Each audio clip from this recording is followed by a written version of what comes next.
J'avais envie de parler, pour démarrer, de la place du film dans votre filmographie et sur les thématiques. Il y a deux choses. Il y a évidemment la folie, la psychiatrie, et puis il y a les institutions. J'ai lu des petites choses où vous dites que vous n'êtes pas particulièrement intéressé par ces milieux, mais qu'est-ce qui vous attire quand même dans ces notions d'enfermement, d'institution ? Bah, si je dois quand même avoir un petit grain pour être attiré par les institutions. C'est vrai que j'ai commencé très tôt à être photographe et bon, c'est vrai qu'un photographe d'ordinaire, bon, bah, dès que ça dérange, on le met un peu de côté. Alors ça peut être quelquefois ça peut être un peu embêtant parce que on lui tape dessus, on le met de côté, on le met un peu au trou. Donc ça m'est arrivé comme photographe, mais rien de grave, genre Prague, genre tout ça. J'ai fait un peu un long séjour de prison au Tchad pendant un mois, ça c'était plus long.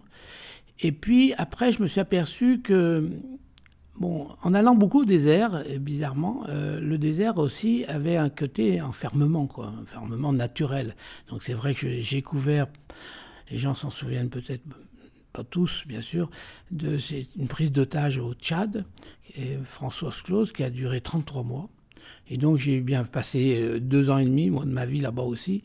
Et ça, c'est vrai que c'est quand je suis revenu un petit peu de toutes ces périodes comme ça, des guérilleros, de front de libération, j'étais un peu à ramasser la petite cuillère. Et puis je suis tombé sur un article parlant d'expériences très intéressantes, très novatrices en Italie, à Trieste particulièrement, avec le professeur Basalia.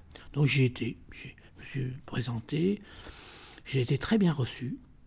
Et puis j'ai fait comme ça des photos, j'ai exorcisé en fait tout doucement et en y revenant et en plus vraiment ils m'ont aidé un peu, je dirais les psychiatres italiens étaient en pleine révolution parce que c'était une situation qui était très complexe, unique un peu. Nous on avait fait mai 68 mais eux ils continuaient à avoir des mouvements très durs, beaucoup plus violents, plus extrémistes qu'en France.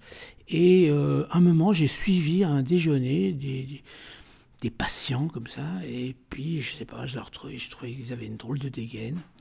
Et puis, je suis rentré dans un réparto, c'était un pavillon. La porte s'est fermée, un infirmier a fermé la porte. Je me suis retrouvé enfermé avec peut-être, je sais pas, plusieurs centaines de malades qui hurlaient. Le vrai truc, le cauchemar. Voilà. Et puis je suis revenu, j'ai été attiré, je me suis dit tiens, voilà, c'est fort, quoi. Mais j'avais été surpris par le bar.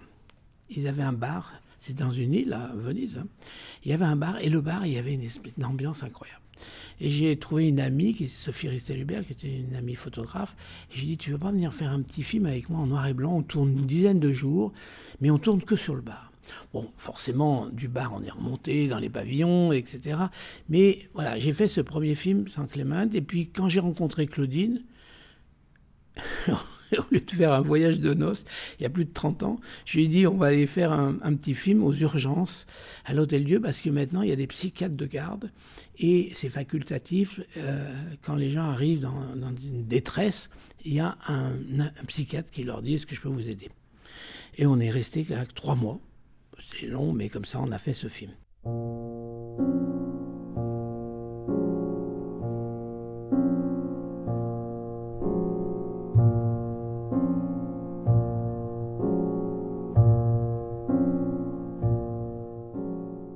Bon, après, je suis parti faire 2 films sur la justice. Mais c'est vrai que la justice, ça, bon, j'ai eu l'autorisation exceptionnelle de faire des films sur la justice.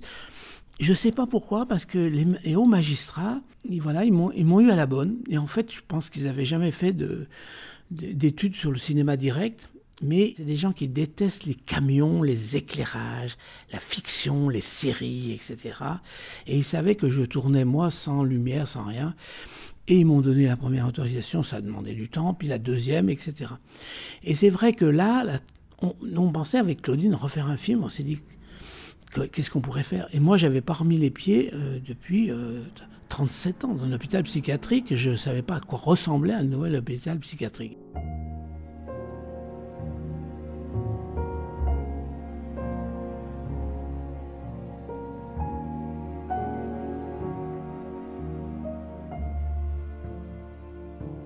Un psychiatre et une magistrate est venue nous voir, il y en a une que je connaissais, qui avait contribué à donner l'autorisation sur 10e chambre, Marion Primevert, et elle m'a dit, mais il y a une loi, vous ne pourriez pas venir faire un film.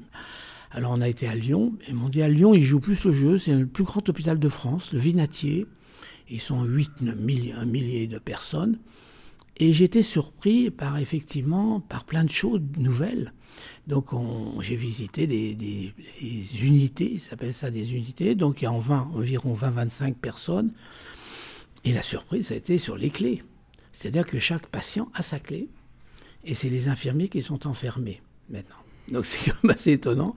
Et donc voilà, et puis comme on est sectorisé, vous savez qu'en psychiatrie on est sectorisé, c'est-à-dire qu'on va dans l'hôpital en fonction de son lieu d'habitation. Donc Lyon est assez intéressant parce que Lyon a une bourgeoisie comme toutes les grandes villes de province, mais là aussi bien sûr une banlieue qu'on connaît qui est assez intéressante parce que Villeurbanne et Vaux-en-Velin c'est des banlieues avec d'immigration assez ancienne. On a été les chercher et puis voilà. Bon, c'est des Français. Bien sûr, mais elle est assez sport et c'est assez. Donc ils sont tous ensemble dans les pavillons ou tous ensemble dans les bourgeois. Mais c'est intéressant parce que l'hôpital couvre tout cet environnement, une agglomération immense, quoi, qu'une grande ville. Et voilà. Et quelles sont les choses nouvelles? Alors, les choses nouvelles, pour moi, effectivement, maintenant, il n'est plus question de tourner comme ça en demandant sur un bout de table une autorisation aux gens, quoi. Donc là, maintenant, il faut vraiment faire un vrai contrat. Le droit à l'image est important. Donc ça posait un petit peu quelques problèmes. Mais on l'a très vite résolu. Et Claudine s'est volontairement sacrifiée dans le tournage, puisqu'en fait, c'est des audiences. Donc ils appellent ça des audiences foraines. Donc le tribunal se déplace dans l'hôpital psychiatrique. Parce qu'en fait, au départ, il y a un parlementaire qui s'est aperçu que les gens rentrant dans l'hôpital psychiatrique perdaient leurs droits civiques. Et il n'y avait aucune raison. Autant en prison, les gens perdent leurs droits civiques. Ça, c'est prévu par la loi. En plus, il y en a certains qui rentrent sans consentement. C'est-à-dire qu'ils sont un peu, c'est le préfet, ça peut être des membres de leur famille. Et on sait très bien qu'il y a eu des abus. Donc l'idée, avec cette loi européenne, c'est de voir s'il n'y a pas d'abus dans l'internement de certains patients. Donc le tribunal se déplace. Alors ça a posé d'énormes problèmes, puisqu'il a fallu aménager dans l'hôpital une audience, et il a fallu former des juges des libertés et de la détention, qui sont en fait des juges du pénal, qui sont des juges correctionnels. Donc on leur a dit, attention, là on n'est plus du tout dans le tribunal correctionnel, avec le prévenu qui dit « je suis innocent ». La différence là, elle n'est pas loin. Elle dit « je veux sortir ». Bien sûr, mais ce n'est pas tout à fait la même chose. Et en fait, il y a quelque chose d'assez pathétique. Donc c'est vrai que, ayant tourné 10e chambre, qui est le tribunal correctionnel, est-ce que c'est la même chose ou c'est autre chose? Effectivement, c'est complètement autre chose.